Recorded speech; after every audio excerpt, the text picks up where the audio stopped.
Hello नमस्कार दोस्तों, आप सभी का स्वागत है आज की इस बेहतरीन सी क्लास में। और आज से हम सभी स्टार्ट कर रहे हैं परिणाम बैच। ये बैच बीए फर्स्ट सेमेस्टर के स्टूडेंट्स के लिए है, क्योंकि बहुत सारे स्टूडेंट्स ने कमेंट किया था कि भैया पिछली बार आपने वीडियो बनाई थी उससे बहुत ज़्यादा फायदा हुआ, आप और कुछ एक्स्ट्रा चीज़ें हमें बता दीजिए जिससे हम एग्जाम में अच्छा परफॉर्म कर सकें। तो इसलिए मैंने ये सीरीज स्टार्ट की है, क्योंकि बेहतर तरीके से मैं आपको यहाँ पर सारी चीज़ें बताने वाला हूँ। अगर मैं बात करूँ परिणाम बैच की, तो आपसे जानते हैं कि जो बीए फर्स्ट सेमेस्टर का सिलेबस है उसमें प्राचीन तथा आरंभिक मध्यकालीन भारत की चर्चा है। यानी कि आप कहेंगे भैया कि जो हमारा बीए का सिलेबस है ये 1206 ईस्वी तक है, प्राचीन काल से लेकर 1206 ईस्वी तक बीए फर्स्ट सेमेस्टर का सिलेबस दिया गया है। क्योंकि मैं गोंडा डिस्ट्रिक्ट का रहने वाला हूं और यहां पर राम मनोहर लोहिया यूनिवर्सिटी लगती है, तो यहां का सिलेबस तो यही है। लेकिन अगर आपके सिलेबस में प्राचीन इतिहास केवल दिया गया है तब भी ये सीरीज आपके लिए इंपॉर्टेंट होने वाली है, क्योंकि अगर सिलेबस आपका मैच करता है, प्राचीन इतिहास ही पूछा जाता है,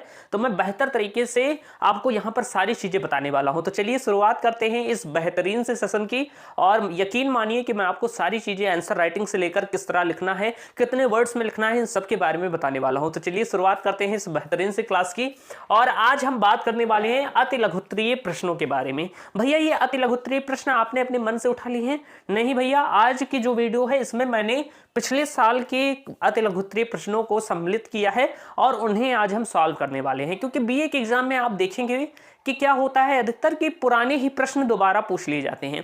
जो पिछले साल अति लघुत्तरीय में पूछे गए थे वो इस बार लघुत्तरीय में पूछ लिए गए, यानी कि उसी से रिलेटेड प्रश्न ही पूछ लिए जाते हैं। आप देखेंगे कि लगभग 40 से 50% जो क्वेश्चन होते हैं, लगभग 40% क्वेश्चन पिछले साल के मिल जाते हैं। तो इसलिए पहले हमें पुराने सालों के प्रश्नों को देखना है और फिर हम एक्सपेक्टेड क्वेश्चन भी करेंगे। तो चलिए शुरुआत करते हैं इस बेहतरीन से सेशन की।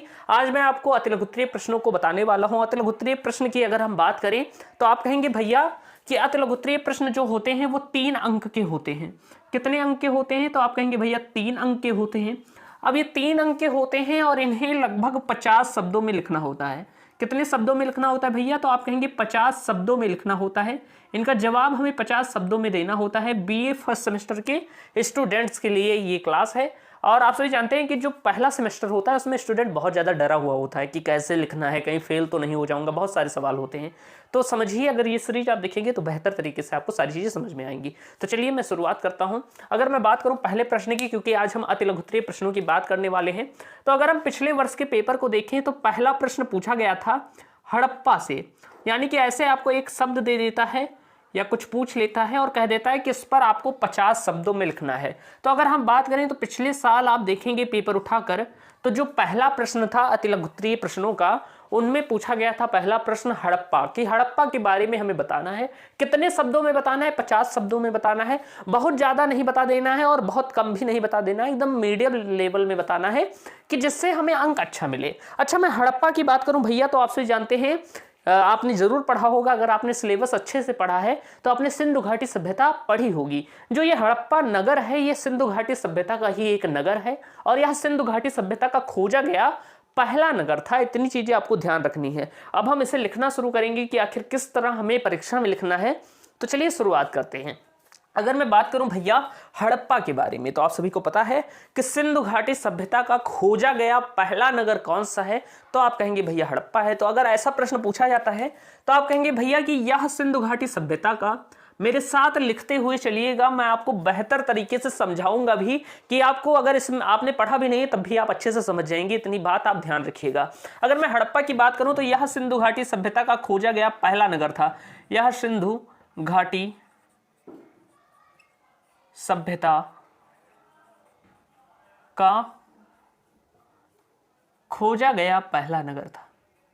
का खोजा गया पहला नगर था। पहला नगर था। समझते हुए भी चलिएगा, मैं आपको सिर्फ ऐसे लिखाऊंगा ही नहीं, समझाऊंगा भी, जिससे अगर आपने कभी भी पढ़ा भी नहीं है, अगर इतिहास यानी आपने सीरियस नहीं पढ़ा है, तब भी आप बेहतर तरीके से समझेंगे। अगर मैं बात करूं हड़प्पा की, तो यह सिंधु घाटी सभ्यता का खोजा गया पहला नगर था। पहला नगर यानी कि सबसे पहले इसी नगर की खोज हुई थी और इसीलिए सिंधु घाटी सभ्यता को दोस्त हम हड़प्पा सभ्यता भी कह देते हैं। आपने कई जगह पर देखा होगा कि जो सिंधु घाटी सभ्यता है उसे हड़प्पा सभ्यता भी कहते हैं। किस लिए कहते हैं भैया? क्योंकि जो हड़प्पा था ये एक नगर था। ये जो हड़प्पा है ये क्या है? ये सिंधु घाटी सभ्यता का एक नगर है। लेकिन जो पहला नगर खोजा गया भैया वो हड़प्पा ही था, और इसीलिए सिंधु घाटी सभ्यता को हम क्या कहते हैं? हड़प्पा सभ्यता भी कहते हैं। जैसे आपने अपने घर में देखा होगा, एक एग्जाम्पल से समझते हैं। घर में आप देखेंगे कि अगर आप अपनी मम्मी के बड़े बेटे हैं तो जब भी मम्मी पापा को बुलाएंगी या कोई भी बुलाएगा तो वो क्या कहेगा कि जैसे आपका नाम राहुल है तो मम्मी बुलाएंगे राहुल के पापा कहाँ गए, अगर आप बड़े बेटे हैं तो ठीक उसी प्रकार से ये जो सिंधु घाटी सभ्यता है इसका बड़ा बेटा मान लीजिए हड़प्पा को, हड़प्पा नगर को, और इसीलिए सिंधु घाटी सभ्यता को हम हड़प्पा सभ्यता कहते हैं। इतनी बात आप ध्यान रखेंगे, आपको कभी समस्या नहीं होगी, नहीं तो कंफ्यूजन इसी में होती है कि हड़प्पा सभ्यता क्या है, सिंधु घाटी सभ्यता क्या है। तो ये बात ध्यान रखिएगा। तो आप लिख लीजिए, इसीलिए हड़प्पा सभ्यता को, या आप कह सकते हैं इसीलिए सिंधु घाटी सभ्यता को, इसीलिए सिंधु घाटी सभ्यता को, सिंधु घाटी सभ्यता को क्या कहते हैं दोस्त? तो आप कहेंगे इसीलिए सिंधु घाटी सभ्यता को हम क्या कहते हैं? हड़प्पा सभ्यता भी कहते हैं, हड़प्पा सभ्यता भी कहते हैं, सभ्यता भी कहते हैं, भी कहते हैं, कहते हैं। इतनी चीजें आपको क्लियर हो गई होंगी। अगर मैं भैया हड़प्पा की बात करता हूं तो आप कहेंगे जो ये हड़प्पा है इसकी खोज किसने की थी? क्योंकि आप जानते हैं कि 3 अंक का प्रश्न है और हमें लगभग 50 शब्दों में लिखना है, तो थोड़ा अच्छी चीजें लिखनी है। कई लोग बना बना कर लिख देते हैं तो अंक नहीं मिलेगा। वैसे हम अच्छी चीजें लिखेंगे, चाहे कम ही लिखें, तब भी एग्जामिनर जान जाता है, क्वेश्चन के आंसर राइटिंग से ही समझ जाता है कि इस स्टूडेंट ने पढ़ाई की है या नहीं की है, और उसी पर वो अंक दे देता है। इसलिए आप बनाकर लिखेंगे, कुछ नहीं पढ़ा इसे बनाएंगे तो अंक अच्छा नहीं मिलेगा। अगर मैं बात करूं कि हड़प्पा की खोज किसने की, तो आप कहेंगे भैया हड़प्पा नगर की खोज, आप लिखेंगे साथ ही लिखते हुए चलेंगे, हड़प्पा नगर की खोज, हड़प्पा नगर की खोज। भैया हड़प्पा नगर की खोज किसने की? तो आप कहेंगे हड़प्पा नगर की खोज 1921 में दयाराम साहनी ने की। 1921 में दयाराम साहनी ने की, दयाराम साहनी ने की, भैया जैसे देखिए मैं यहां पर लिख रहा हूं सारी चीजें, आप इसे अच्छे तरीके से शब्दों में भी लिख सकते हैं। मैं कोशिश करूंगा कि आपको शब्दों में लिखूं, जैसे बहुत चीजें मैं लिखूंगा नहीं लेकिन आपको बता रहा हूं तो आप समझते हुए चलिएगा। मैं यहां पर प्रयास करूंगा कि सारी चीजें यहां पर लिख भी दूं। ओके, तो अगर मैं बात करूं, यहां पर मैं बुलेट बना दे रहा हूं, लेकिन एग्जाम में आपको ये नहीं बनाना है, वैसे भी लिख सकते हैं या बनाना चाहें तो बनाकर भी लिख सकते हैं। अगर मैं बात करूं तो हड़प्पा नगर की खोज 1921 में दयाराम साहनी ने की थी। यह एक भारतीय थे। इतनी चीजें आपको क्लियर हो गई। अच्छा, अब क्योंकि हड़प्पा के बारे में 50 शब्दों में लिखना है तो कुछ चीजें और लिखनी होंगी। हम क्या लिखेंगे भैया? हम लिखेंगे कि जो हड़प्पा नगर है वो कहां पर स्थित है, आखिर कहां पर स्थित है। तो हम लिखेंगे अगली बार कि हड़प्पा नगर कहां पर स्थित है। तो आप कहेंगे हड़प्पा नगर पाकिस्तान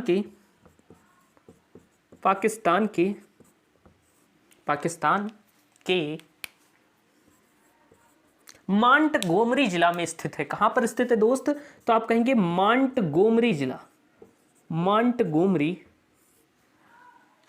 जिले में रावी नदी के तट पर स्थित है। मांटगोमरी जिले में रावी नदी के तट पर स्थित है। कहां पर स्थित है? तो आप कहेंगे रावी नदी के तट पर, रावी नदी के तट पर स्थित है, के तट पर स्थित है।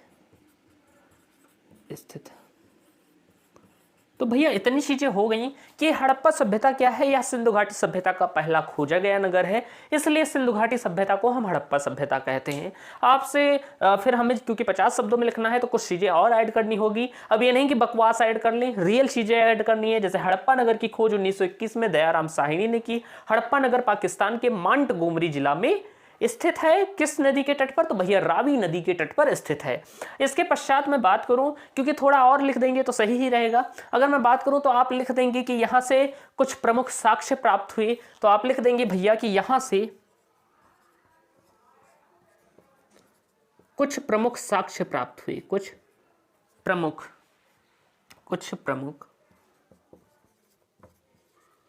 साक्ष्य प्राप्त हुई, भैया कौन कौन से साक्ष्य प्राप्त हुए अगर हम बात करें तो आप कहेंगे भैया यहाँ से अलंकृत ईंटें पर प्राप्त हुई थी। अलंकृत ईंटें मैं साथ में आपको समझाते हुए भी चलूंगा।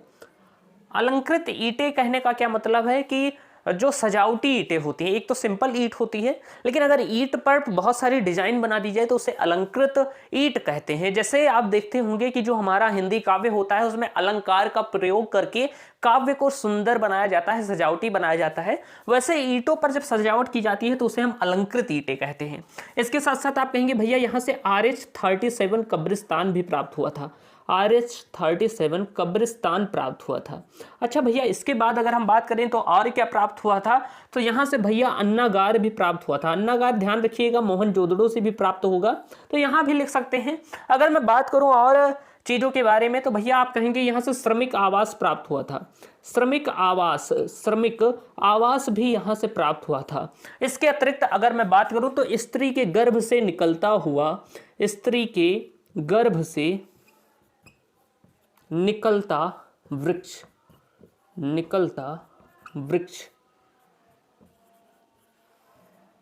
यहीं से प्राप्त हुआ था। तो इतनी चीजें हो गई और ये कुल मिलाकर लगभग आपके 50 शब्द हो गए। आप थोड़ा शब्दों का प्रयोग करेंगे तो इतने फैक्ट लिखने के बाद आप 50 शब्द से ज्यादा भी लिख सकते हैं। मैंने तो यहाँ पर थोड़ा कम ही लिखा है, लेकिन आप अगर पढ़ने वाले स्टूडेंट हैं, मैंने आपके बेसिक कॉन्सेप्ट यहाँ पर क्लियर कर दिए हैं। कभी भी प्रश्न पूछा जाएगा तो आप एक दो शब्द बढ़ाकर इसी चीज को और भी बेहतर तरीके से लिख सकते हैं। तो इतनी चीजें तो आपको क्लियर हो गई होंगी। सिर्फ मुझे ये नहीं बताना है कि डायरेक्ट स्क्रीन रिकॉर्ड ऑन कर दूं और जो अवध सीरीज आती है उसी को मैं स्क्रीन रिकॉर्ड से आपको पढ़ा दूं। मैं आपको समझाने की कोशिश कर रहा हूं जिससे आपको रियल में फायदा हो। तो अति लघुत्तरीय प्रश्न जो पिछली वर्ष में पूछा गया था 50 शब्दों में लिखना था, उसमें मैंने आपको हड़प्पा वाला पहला प्रश्न बता दिया है। आपसे कोई कहे भैया तो आप कहेंगे यह सिंधु घाटी सभ्यता का खोजा गया पहला नगर था, इसलिए इसे सिंधु घाटी सभ्यता को हम क्या कहते हैं, हड़प्पा सभ्यता भी कह देते हैं। इसके पश्चात मैं बात करूं तो हड़प्पा नगर की खोज 1921 में दयाराम साहनी ने की थी। और अगर मैं बात करूं हड़प्पा नगर पाकिस्तान के मांटगोमरी जिले में रावी नदी के तट पर स्थित है। यहां से कुछ साक्ष्य प्राप्त हुए जैसे अलंकृत ईंटें, RH-37 कब्रिस्तान, अन्नागार, श्रमिक आवास, स्त्री के गर्भ से निकलता हुआ वृक्ष। इतनी चीजें आपको लिख देंगे और इसके बाद आपको फुल के फुल भी अंक मिल सकते हैं अगर आप अच्छे तरीके से लिखेंगे। इसके पश्चात हम आगे की चीजों के बारे में बात करते हैं। पहला प्रश्न आपका हो गया। देखिए मैं टाइम दे रहा हूं लेकिन आप इससे अच्छे से पढ़ लेंगे ना, और अगर इस बार परीक्षा में पूछ लिया गया तो आपको बेहतर तरीके से सारी चीजें समझ में आ जाएंगी। आप एक बार बता देंगे क्या आपको ये सीरीज पसंद आएगी, क्या ये क्वेश्चन करने का तरीका जैसा मैं पढ़ा रहा हूं आपको समझ में आ रहा है, क्या आपको ये उपयोगी लग रहा है। भैया मैं इस तरह पढ़ा रहा हूं, अगर आपने कभी भी पढ़ा भी नहीं है ना तो आपको बेसिक कॉन्सेप्ट क्लियर हो जाएगा और आप अच्छे तरीके से तैयार कर लेंगे। चलिए इसके बाद दूसरे प्रश्न की ओर बढ़ते हैं। दूसरा प्रश्न क्या पूछा गया था, वैदिक साहित्य के बारे में पूछा गया था। यानी कि एक शब्द दे दिया था वैदिक साहित्य। वैदिक साहित्य। अब भैया ये वैदिक साहित्य क्या होता है, इस पर हमें लगभग 50 शब्दों में लिखना था। ऐसे एक एक पॉइंट दे देता है, बुलेट पॉइंट, और आपको उसे एक्सप्लेन करना होता है संक्षिप्त रूप से। तो दूसरा प्रश्न आप देखेंगे, अगर आप ये RMLU जिसे हम कहते हैं राम मनोहर लोहिया विश्वविद्यालय से अगर आप का कॉलेज कनेक्टेड है तो वहाँ के प्रीवियस ईयर के क्वेश्चन में आप देखेंगे ये वाला प्रश्न पूछा गया था। लेकिन आप चिंता न करिए, आप किसी भी एग्जाम की तैयारी अगर कर रहे हैं यानी कि BA फर्स्ट सेमेस्टर में, तो प्राचीन इतिहास अगर आपके सिलेबस में है ना तो ये सीरीज आपके लिए इंपॉर्टेंट है। इतनी बात आप क्लियर मानिए। तो अगर मैं वैदिक साहित्य की बात करूं तो इसमें भी हमें 50 शब्दों में लिखना है। तो आखिर ये वैदिक साहित्य होता क्या है, मैं आपको ये भी बताऊंगा कि वैदिक साहित्य होता क्या है। तो अगर मैं बात करूं वैदिक साहित्य की तो आप कहेंगे ऐसे साहित्य, ऐसे ग्रंथ या ऐसी पुस्तकें जिनका निर्माण वैदिक काल में हुआ उन्हें हम वैदिक साहित्य कहते हैं। नॉर्मल सी परिभाषा है, लिखिएगा मेरे साथ कि ऐसे साहित्य, ऐसे साहित्य या आप कह सकते हैं ग्रंथ, पुस्तक भी कह सकते हैं, ऐसे साहित्य ग्रंथ या पुस्तक जिनका निर्माण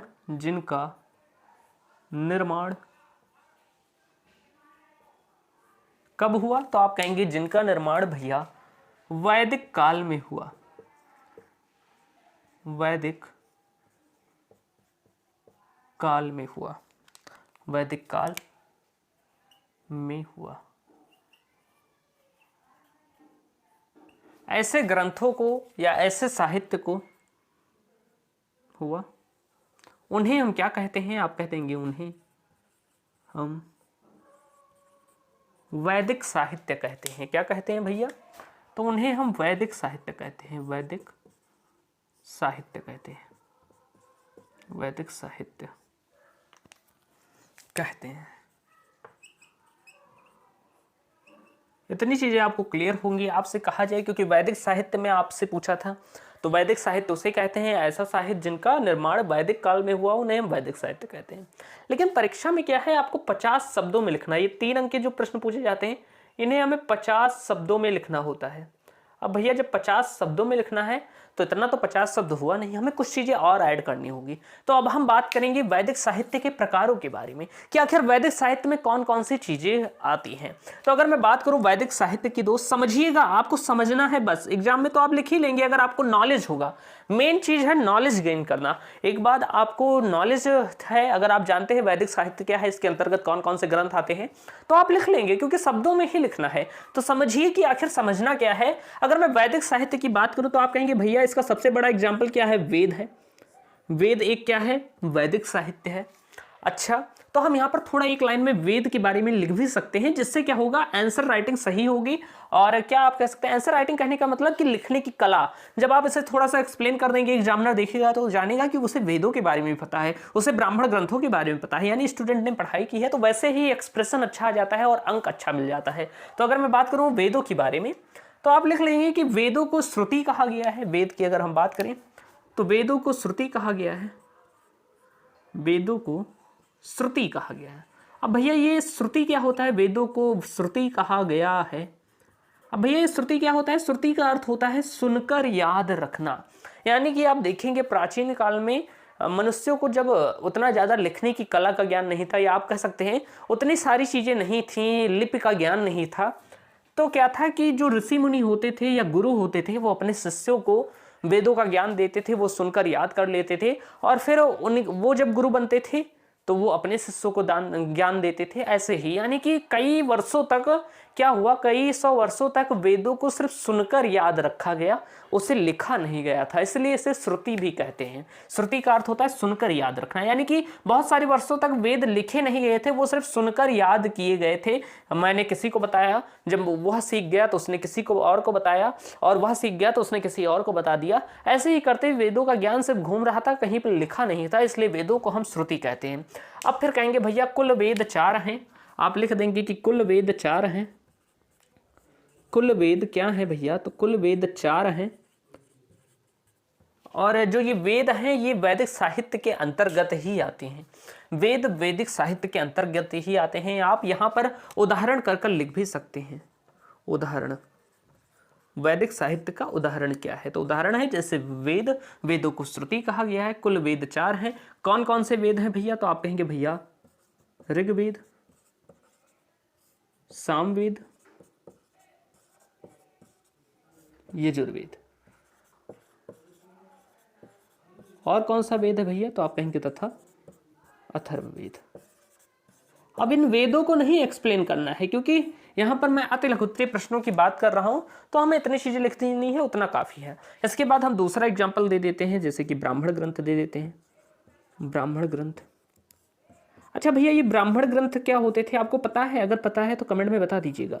अगर मैं बात करूं ब्राह्मण ग्रंथ की, तो वेदों को आसान तरीके से सीखने के लिए ब्राह्मण ग्रंथों की रचना की गई, क्योंकि वेदों की जो भाषा थी बहुत ज़्यादा कठिन थी, बहुत ज़्यादा जटिल थी, और आम जनता इन भाषाओं को नहीं समझ पाती थी। पूरा संस्कृत भाषा में होते थे वेद, तो आम जनता संस्कृत उतना जानती नहीं थी, तो वेदों का ज्ञान आम लोगों तक नहीं पहुंचा। इसलिए ऋषि मुनियों ने यह डिसाइड किया कि हम वेदों के ज्ञानों को सरल भाषा में लिखेंगे, और उन्हीं ज्ञानों को ब्राह्मण ग्रंथों में लिखा गया। यानी कि वेदों को आसानी से समझने के लिए ब्राह्मण ग्रंथों की रचना की गई। तो आप लिख लेंगे कि वेदों को आसानी से, वेदों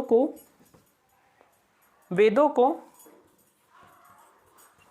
आसानी से, वेदों को आसानी से समझने के लिए समझने के लिए ब्राह्मण ग्रंथों की रचना की गई। ब्राह्मण ग्रंथों की रचना की गई, की रचना की गई।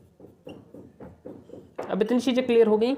वैसे यहां तक लगभग 50 शब्द अभी हो गए होंगे, लेकिन हम एक दो एग्जांपल और लिख लेते हैं कि जैसे मैं यहां पर आपको एग्जाम पॉइंट ऑफ व्यू से पढ़ा रहा हूं, थोड़ा एक्स्ट्रा भी बता दूंगा तो कोई दिक्कत नहीं है, क्योंकि अगला प्रश्न अगर इन टॉपिकों से पूछ लिया जाता है तो आपको ध्यान रहे, कई बार क्या होता है कि जो प्रश्न अति लघुत्तरीय में पूछा गया है वही प्रश्न लघुत्तरीय में पूछ लिया जाता है, लेकिन अति लघुत्तरीय में हमें सिर्फ 50 शब्दों में लिखना होता है और लघुत्तरीय में लगभग 150-200 शब्दों में लिखना होता है, वही दीर्घोत्तरीय में लगभग 400 शब्दों में लिखना होता है। तो वही क्वेश्चन होता है, बस कभी कभी अति लघुत्तरीय में भी आया और दीर्घोत्तरीय में आ गया, तो ये भी ध्यान रखना है आपको। तो अगर मैं बात करूं ब्राह्मण ग्रंथ के बाद, तो आप कहेंगे एक और एग्जाम्पल दे देंगे, आरण्यक। भैया ये आरण्यक क्या होते थे, मैं इसमें डिटेल में इसलिए बता रहा हूं, क्या पता इस बार वैदिक साहित्य पर ना आए, आपसे आरण्यक के बारे में पूछ ले तो क्या करोगे भैया?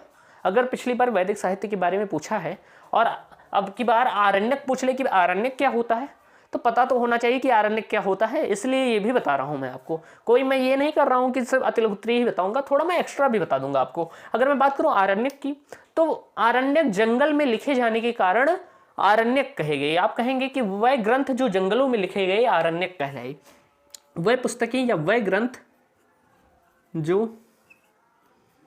वनों में लिखे गए, वनों में लिखे गए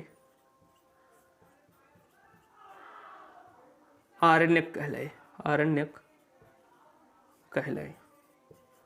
इतनी चीजें तो आपको क्लियर हो गई होंगी। इसके बाद एक और ग्रंथ होता है, उससे भी जान लीजिए, उपनिषद। क्या पता उपनिषदों के बारे में पूछ ले तो आपको ये भी पता होना चाहिए। उपनिषद की बात करूं, आप एग्जाम्पल में ऐसा लिखेंगे तभी ये 50 शब्द पूरा होगा। अगर मैं बात करूं उपनिषदों की, तो अगर मैं बात करूं या क्या पता इस बार वैदिक साहित्य लघुत्तरीय प्रश्नों में पूछ लिया जाए तो आप अच्छे से लिख सकते हैं। थोड़ा मैं एक्स्ट्रा बता देता हूं। उपनिषद की बात करूं तो गुरु के समीप बैठकर ज्ञान प्राप्त करना ही उपनिषद कहलाता है। आप कहेंगे गुरु के समीप बैठकर, समीप बैठकर ज्ञान प्राप्त करना, ज्ञान प्राप्त करना ही उपनिषद कहलाता है। उपनिषद कहलाता है, कहलाता। इतनी चीजें आपको क्लियर हो गई होंगी। अच्छा, एक चीज और होती है, उसे भी ध्यान रखिएगा। एक होता है भैया वेदांग। आपसे पूछ सकता है कि वेदांग क्या होते हैं, तो वेदांगों को ध्यान रखिएगा। वेदांगों की कुल संख्या 6 है। कौन कौन से वेदांग हैं, तो आपको ध्यान रखना है कि ये भी वेदों को भली भांति समझने के लिए वेदांगों की रचना की गई थी। आप लिख लेंगे कि वेदों को भली भांति समझने के लिए वेदांगों की रचना की गई। यानी कि आप जानते हैं कि वेद बहुत कठिन थे, तो इन्हीं को आसान भाषा में ब्राह्मण ग्रंथों में लिखा गया। आरण्यक में भी इन्हीं ज्ञानों को आसान भाषा में लिखा गया। उपनिषदों में भी इन्हीं ज्ञानों को आसान भाषा में लिखा गया। और वेदांग भी एक तरह ऐसे ही थे कि वेदों के ज्ञानों को भली भांति समझने के लिए वेदांग की रचना की गई। और आपसे पूछ ले वेदांग के बारे में, तो आप लिख लेंगे कि वेदों के ज्ञान को भली भांति समझने के लिए वेदांग की रचना की गई। इसकी कुल संख्या कितनी है, तो भैया आप कहेंगे इसकी कुल संख्या 6 है। कैसे हम याद रखेंगे, एक ट्रिक ध्यान रखिए। व्याजो निसी कक्ष, निसी कक्ष, ये ट्रिक है। इससे आपको 6 वेदांग याद हो जाएंगे। आप कहेंगे जो व्या है इसका अर्थ होता है क्या भैया, तो आप कहेंगे इसका अर्थ होता है व्याकरण। इसका अर्थ क्या होता है, व्याकरण। जो भैया जा है ये क्या कहता है, ये कहता है ज्योतिष। क्या कहता है भैया, ज्योतिष कहता है। जो नी है ये क्या कहता है, तो आप कहेंगे भैया ये निरुक्त, निरुक्त वेदांग को बताता है। जो सी है वो क्या बताता है भैया, तो आप कहेंगे ये शिक्षा को बताता है, या आप शिक्षा शास्त्र भी कह सकते हैं। अगर मैं का की बात करूं तो आप कहेंगे भैया ये का कल्प को बताता है। और जो ये छा है ये छंद को बताता है। और यही हैं आपके 6 वेदांग। इनके नाम ध्यान रखिएगा कि क्या पता अतिलघुत्तरीय में अब की बार दे दे कि वेदांग, ऐसे ही लिख देगा वेदांग, उसके बारे में बताना होगा। तो आपको पता होना चाहिए कि कुल कितने वेदांग हैं, जिससे आपको समझ में आए। तो आप देखिए ये एक प्रश्न से आप कई सारे प्रश्न हल कर सकते हैं। यानी कि अगर आपकी परीक्षा में वैदिक साहित्य की जगह ब्राह्मण ग्रंथों के बारे में पूछ ले तो आप इसका भी जवाब दे देंगे। अभी आप चिंता ना करिए, अभी तो ये पहली वीडियो है। अभी मैं एक एक चीज ब्राह्मण ग्रंथों के बारे में भी बताऊंगा। जब मैं आपको वेद बताऊंगा तो उसमें मैं ब्राह्मण ग्रंथों के एग्जाम्पल भी बताऊंगा, जिससे आपको क्या होगा कि जब हम पूरा कंक्लूड करेंगे तो आपको ब्राह्मण ग्रंथों की परिभाषा भी समझ में आ जाएगी और इनके एग्जाम्पल्स भी आप जान जाएंगे। तो इतनी चीजें क्लियर होंगी। ये दूसरे जितने भी प्रश्न मैं यहाँ पर बता रहा हूँ अति लघु उत्तरीय लिखूंगा, लेकिन उससे आप 2-3 प्रश्न अच्छे से सॉल्व कर सकते हैं। अगर परीक्षा में इनसे रिलेटेड कोई भी प्रश्न पूछा गया तो आप बता देंगे भैया। चलिए मैं इसे इरेज करता हूं और अब बात करते हैं तीसरे वाले प्रश्न की। देखिए मैं टाइमिंग इसीलिए दे रहा हूं क्योंकि एक प्रश्न से मैं आपकी 3 से 4 क्वेश्चन यहां पर क्लियर कर रहा हूं कि अगर उनसे भी आपके डाउट आते हैं परीक्षा में, क्योंकि इंपॉर्टेंट है, तो आप उसे भी जवाब दे देंगे अच्छे तरीके से। इसलिए मैं आपको थोड़ा डीप जाकर अच्छे तरीके से पढ़ा रहा हूँ। नहीं तो मैं भी लिख लेता पहले से बोर्ड पर और पढ़ा देता तुरंत 5 मिनट की वीडियो में, लेकिन थोड़ा आप समझेंगे ना बातों को तो आपको हमेशा याद रहेगा। और क्या है कि जब आप कॉम्पिटिटिव फील्ड में भी आएंगे तो भी ये नॉलेज बहुत काम आएगी, क्योंकि उसमें भी आपको इतिहास पढ़ना होता है। तो एक बार पढ़िए, अच्छे से पढ़ लीजिए। इसके बाद अगर मैं बात करूँ तो तीसरा प्रश्न क्या पूछा गया था। एक तो पूछा गया आपसे क्या, मैंने आपको बताया हड़प्पा के बारे में, वैदिक साहित्य। तीसरा प्रश्न क्या था, देख लेते हैं तीसरा प्रश्न क्या है। बिंबिसार के बारे में पूछा गया था। क्या पूछा गया था तीसरा क्वेश्चन, बिंबिसार के बारे में पूछा गया था। यहाँ पर सारी चीजें अच्छी चल रही हैं, वीडियो देखना पड़ता है नहीं तो कभी भी रुक जाती है वीडियो। तो तीसरा प्रश्न आप देखेंगे पिछले साल के पेपर में, तो उसमें पूछा गया था बिंबिसार के बारे में। बिंबिसार के बारे में पूछा गया था कि आखिर ये बिंबिसार कौन है। अब इनके बारे में भी 50 शब्दों में ही बताना है, क्योंकि एक अति लघु उत्तरीय प्रश्न है। अगर मैं बिंबिसार की बात करूं तो आप सभी को पता होगा कि बिंबिसार हर्यक वंश का संस्थापक था। किस वंश का संस्थापक था, तो आप कहेंगे भैया बिंबिसार हर्यक वंश का संस्थापक था। हर्यक वंश का संस्थापक था। बिंबिसार हर्यक वंश का संस्थापक था।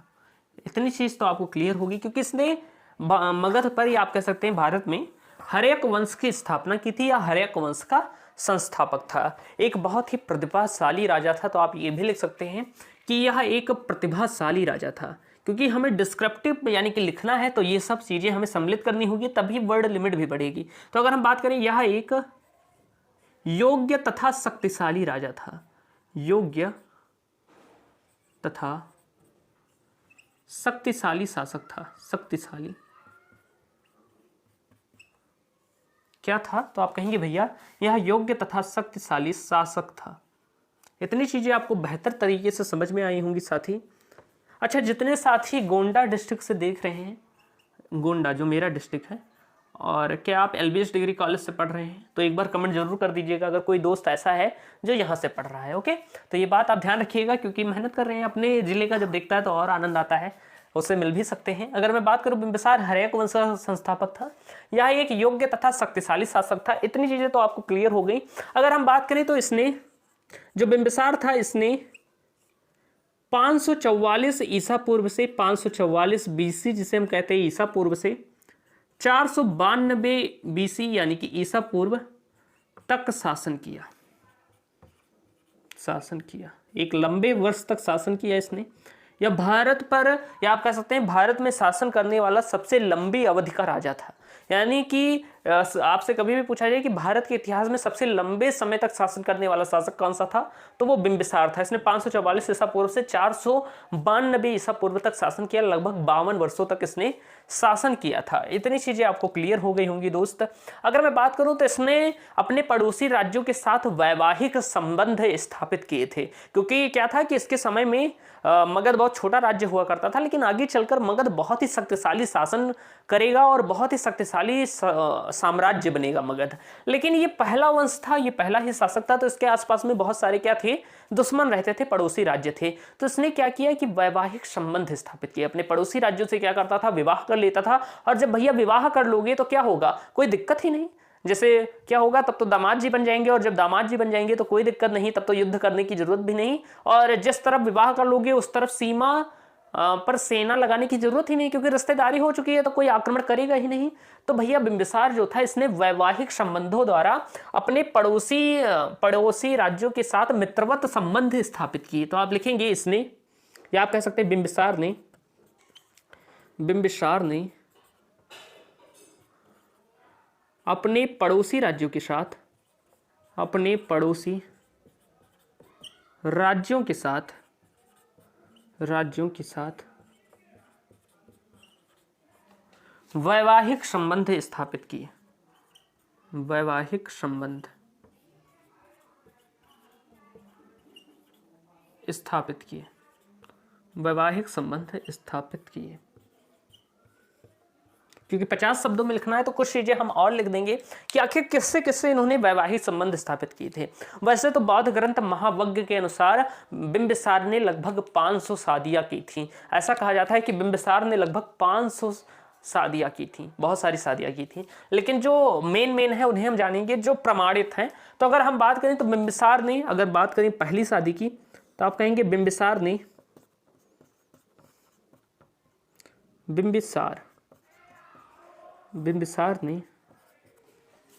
कौशल महाराज की पुत्री, या आप कह सकते हैं कौशल राज्य, इनके पास में ही कौशल महाजनपद पड़ता था।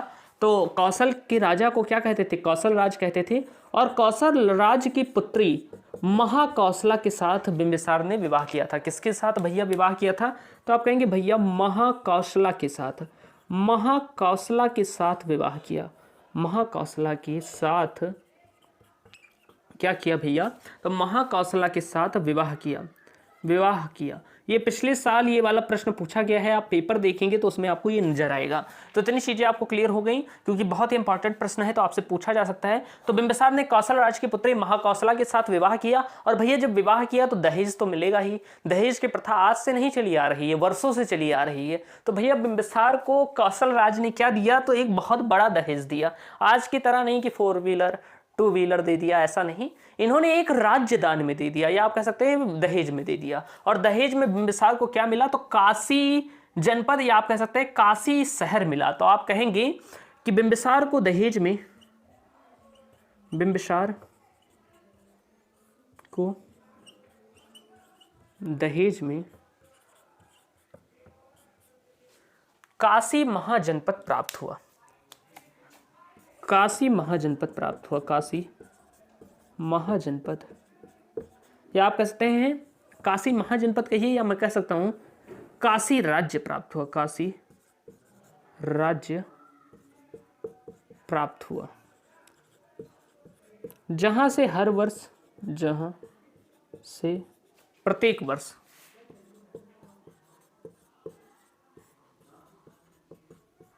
1 लाख रुपए की आय होती थी। 1 लाख रुपए तब के समय में आय होती थी। 1 लाख रुपए आय होती थी। इतनी चीजें अगर हम बात करें तो आपको क्लियर होंगी।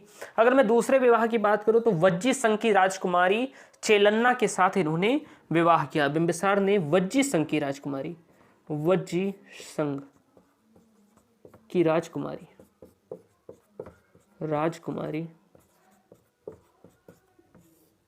जिनका नाम क्या था भैया? तो वज्जी संघ की राजकुमारी का नाम था चेलन्ना। तो आप कहेंगे भैया चेलन्ना के साथ विवाह किया।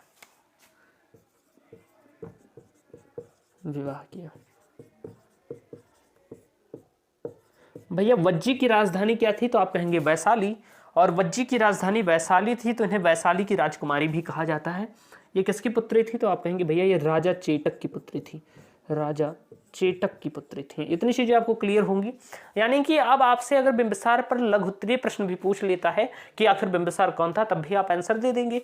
लेकिन आप देखिए 50 वर्ड लगभग हो चुके हैं। लेकिन मैं एक चीज और बता देता हूँ, तीसरा विवाह भी वहां पर आप शॉर्ट में भी लिख सकते हैं, इतना ना लिखें, थोड़े थोड़े में लिखते हैं तब भी क्लियर हो जाएगा। अगर तीसरे की अगर हम बात करें तो तीसरा विवाह किया था पंजाब मध्य प्रदेश, जिसे हम कहते हैं पंजाब, जिसे हम मध्य प्रदेश कहते हैं, मध्य प्रदेश की राजकुमारी,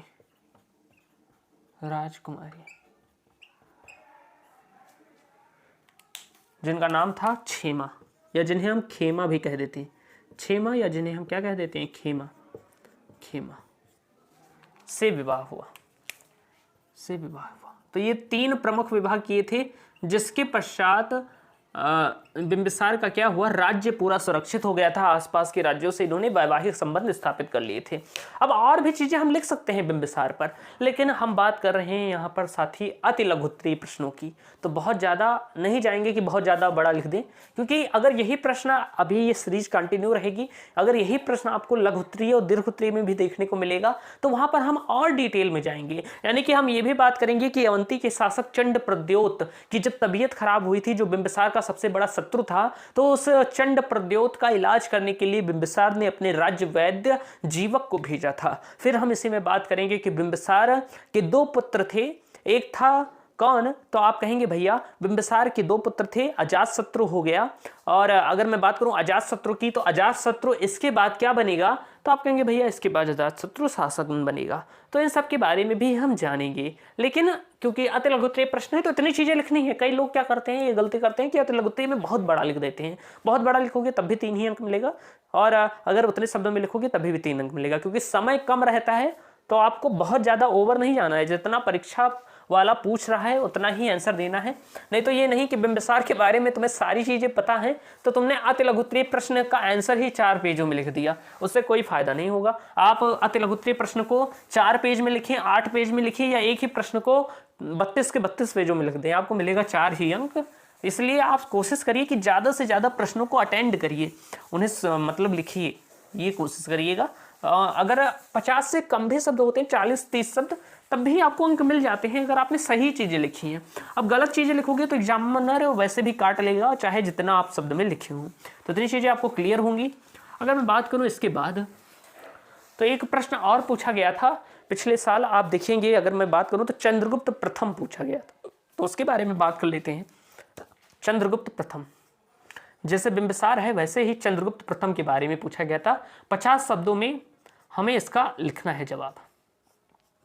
ये प्रश्न भी पूछा गया था पिछले वर्ष से, पिछले वर्ष या उसके पहले ऐसे ही पूछा गया था, लेकिन पूछा गया था। आप पेपर देखेंगे तो वहां पर आपको मिल जाएगा, पिछले वर्ष ही शायद ये पूछा गया था। अगर मैं चंद्रगुप्त प्रथम की बात करूं, क्योंकि सारे प्रीवियस ईयर के प्रश्न हैं, मेरे पास पेपर थे उसी से मैंने देखे हैं, तो अगर मैं चंद्रगुप्त प्रथम की बात करूं तो आप जानते हैं चंद्रगुप्त प्रथम गुप्त वंश का एक महान शासक था। आप लिखेंगे यह गुप्त वंश का एक महान शासक था, यह गुप्त वंश का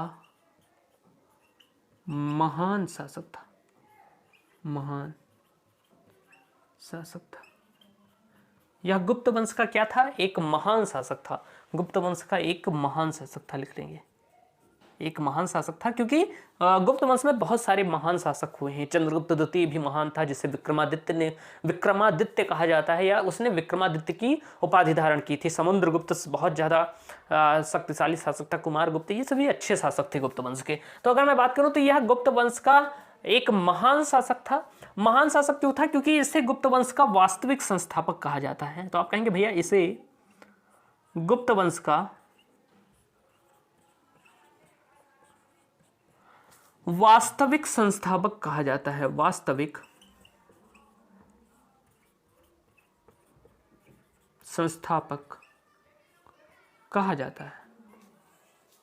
अब भैया ये वास्तविक संस्थापक का क्या चक्र है कि इसे गुप्त वंश का वास्तविक संस्थापक कहा जाता है? इसके पहले क्या शासक नहीं थे भैया। लेकिन वास्तविक संस्थापक उसे कहते हैं जिसने साम्राज्य का खूब ज्यादा विस्तार किया हो और जिसने बहुत ही अच्छे तरीके से शासन किया हो। वास्तविक संस्थापक कहने का मतलब कि जिसने साम्राज्य की सीमाओं का खूब ज्यादा विस्तार किया, जिसके समय में प्रजा बहुत ज्यादा खुश थी, तो उसे हम वास्तविक संस्थापक कह देते हैं। यानी कि इसके पहले वाले जो शासक थे वो गुप्त वंश की स्थापना तो उन्होंने कर दी थी, लेकिन उन्होंने उतना ज्यादा अच्छे से शासन नहीं कर पाए थे। अगर मैं बात करूं गुप्त वंश की, तो थोड़ा एक्स्ट्रा मैं आपको बता देता हूं कि इसके प्रथम शासक का क्या नाम था, श्रीगुप्त था।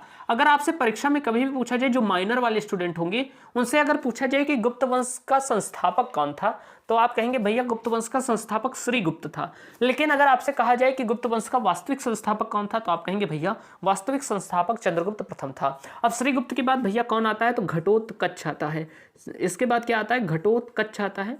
घटोत्कच के बाद कौन आता है, तो आएंगे भैया चंद्रगुप्त प्रथम, चंद्रगुप्त प्रथम। तो इतनी चीजें आपको ध्यान रखनी है।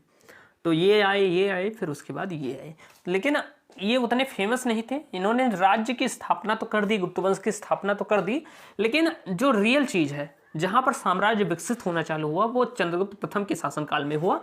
इसलिए चंद्रगुप्त प्रथम को हम क्या कह देते हैं, तो आप कहेंगे भैया इनको हम कह देते हैं वास्तविक संस्थापक। इतनी चीजें क्लियर होंगी, ये बहुत बड़ा है फॉर्म, चलिए कोई बात नहीं। इसके बाद अगर मैं बात करूं तो इतनी चीजें हो गई।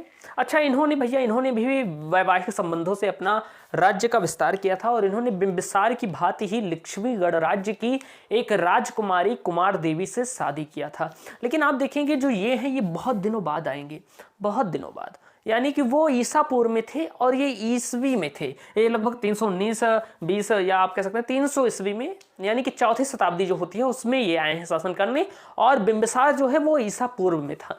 तो अगर मैं बात करूं चंद्रगुप्त प्रथम की, तो इन्होंने लिच्छवी गणराज्य की राजकुमारी, आप लिखेंगे चंद्रगुप्त प्रथम ने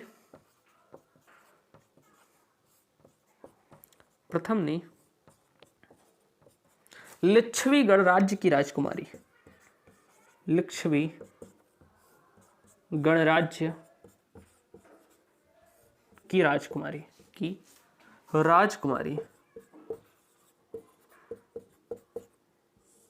कुमार देवी से विवाह किया। कुमार देवी से विवाह किया, किससे विवाह किया, तो आप कहेंगे भैया कुमार देवी से विवाह किया। तो इतनी बातें आपको क्लियर होंगी कि इन्होंने कुमार देवी नाम की एक राजकुमारी थी जो लिच्छवी गणराज्य की राजकुमारी थी, उनसे विवाह किया था। ये जो लिच्छवी गणराज्य है ये भैया वज्जी संघ में ही लगता है।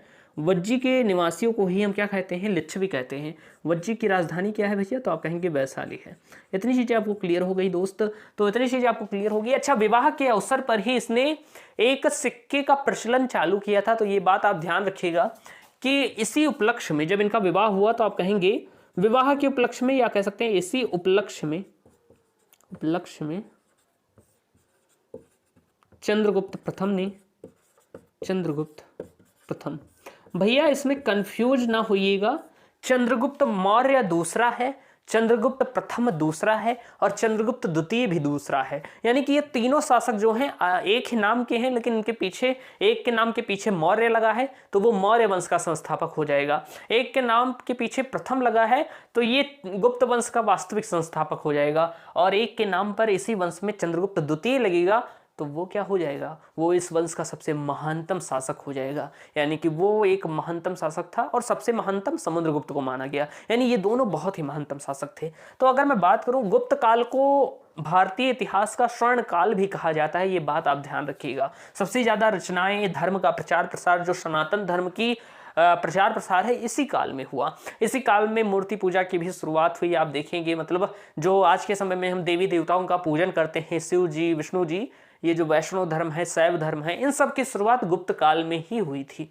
अगर मैं बात करूं गुप्त काल की, तो इसलिए इसी उपलक्ष्य में क्या होता है कि चंद्रगुप्त प्रथम का जब विवाह लिच्छवी गणराज्य की राजकुमारी कुमार देवी से हो गया, तो इसी की खुशी में या इसी उपलक्ष्य में चंद्रगुप्त प्रथम ने राजा रानी प्रकार के सिक्के चलवाए। किस प्रकार के सिक्के चलवाए भैया, तो आप कहेंगे राजा रानी प्रकार के सिक्के, राजा रानी प्रकार के सिक्के चलवाए, प्रकार के सिक्के चलवाए। ये बात आप ध्यान रखिएगा, इसने राजा रानी प्रकार के सिक्के चलवाए थे। राजा रानी, इसमें चंद्रगुप्त प्रथम का चित्रण था और रानी कुमार देवी का चित्रण था, इसलिए इसे राजा रानी प्रकार के सिक्के कहेंगे। इतनी चीजें आपको क्लियर होंगी। आप कह देंगे इसी का पुत्र कौन था, तो आप कहेंगे इसी का पुत्र था समुद्रगुप्त। इसका पुत्र कौन था भैया, तो इसी का पुत्र था समुद्रगुप्त। क्या कहते हैं भैया, समुद्रगुप्त इसका पुत्र था। अगर मैं बात करूं तो आप कहेंगे इसने महाराजाधिराज की उपाधि धारण की, इसने महाराजाधिराज की उपाधि धारण की, महाराजा, क्योंकि 50 वर्ड में लिखना है ना, तो महाराजाधिराज की उपाधि धारण की।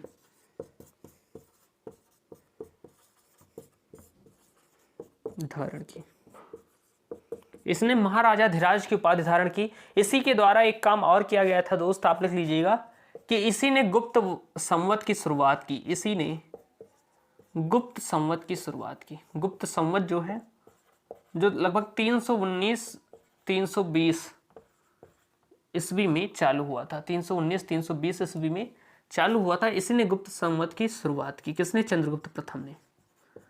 तो ये बात आप ध्यान रखिएगा साथी। अगर मैं बात करूं तो भारतीय इतिहास में चांदी के सिक्के चलाने वाला प्रथम शासक कौन था, कभी भी आपसे पूछा जाए तो आप कहेंगे भारतीय इतिहास में चांदी के सिक्के चलाने वाला, भारतीय इतिहास में राइटिंग पर नहीं जाइएगा, लास्ट में राइटिंग बिगड़ जाती है। शुरुआत में बहुत सुंदर सुंदर लिखते हैं, फिर वीडियो बीच में आती है तो थोड़ा गड़बड़ होती है और लास्ट में एकदम गड़बड़ हो जाती है, क्योंकि हाथ पूरा दर्द करने लगता है। आप कभी भी अगर आपको प्रैक्टिस नहीं है, आप व्हाइट बोर्ड पर लिखेंगे तो ऐसे करके लिखना होता है पूरा, तो ये पूरा कंधा दर्द करने लगता है। तो लास्ट में अगर 1 घंटे की वीडियो लगभग है तो हाथ एकदम, राइटिंग एकदम खराब हो जाती है। तो अगर मैं बात करूँ, अब धीरे धीरे प्रैक्टिस से बनेगा कि लास्ट में भी हम अच्छी राइटिंग में लिख पाएंगे। तो अगर मैं बात करूँ भारतीय इतिहास में सर्वप्रथम चांदी के सिक्के का प्रचलन, चांदी के सिक्के का प्रचलन, सिक्के का प्रचलन इसी ने किया। तो इतनी चीज़ें आपको क्लियर हो गई होंगी। चंद्रगुप्त प्रथम के बारे में भी हमने जान लिया। लगभग 50 शब्द हो गए हैं। आप इसे अपने शब्दों में लिखेंगे तो 50 से ज़्यादा भी लिख सकते हैं, क्योंकि मैंने बहुत सारे फैक्ट यहाँ पर बता दिए हैं।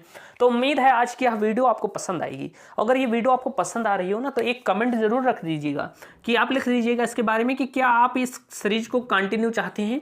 आप लिख दीजिएगा यस सर कंटिन्यू चाहते हैं, कुछ अपने शब्दों में लिख दीजिएगा इस क्लास के बारे में, जिससे मुझे अच्छा लगे, तब मैं इस तरीके की वीडियो आपको प्रोवाइड करता रहूँ। तो उम्मीद है आप सभी कमेंट जरूर करेंगे। अगर ये सीरीज आपको अच्छी लगती है, भैया ज़्यादा लोग देखोगे तभी हम रेगुलर बना पाएंगे, नहीं तो वैसे तो मैं एसएससी को ही पढ़ा रहा था। और एक बात और बता दूं, अगर आपका प्राचीन इतिहास एकदम हिला हुआ है, आपको कुछ नहीं समझ में आ रहा है, तो भैया आदित्य बैच जब आप सर्च करेंगे या यूट्यूब पर मेरे चैनल स्टडी विथ मिलन जिस पर ये वीडियो देख रहे हैं, उस पर आप जाएंगे आदित्य बैच में, तो उसमें लगभग मैंने 28 यानी कि 28 क्लासेस प्रोवाइड करा दी हैं। अभी मैं वहां पर सम्राट अशोक के अभिलेखों के बारे में पढ़ा रहा था।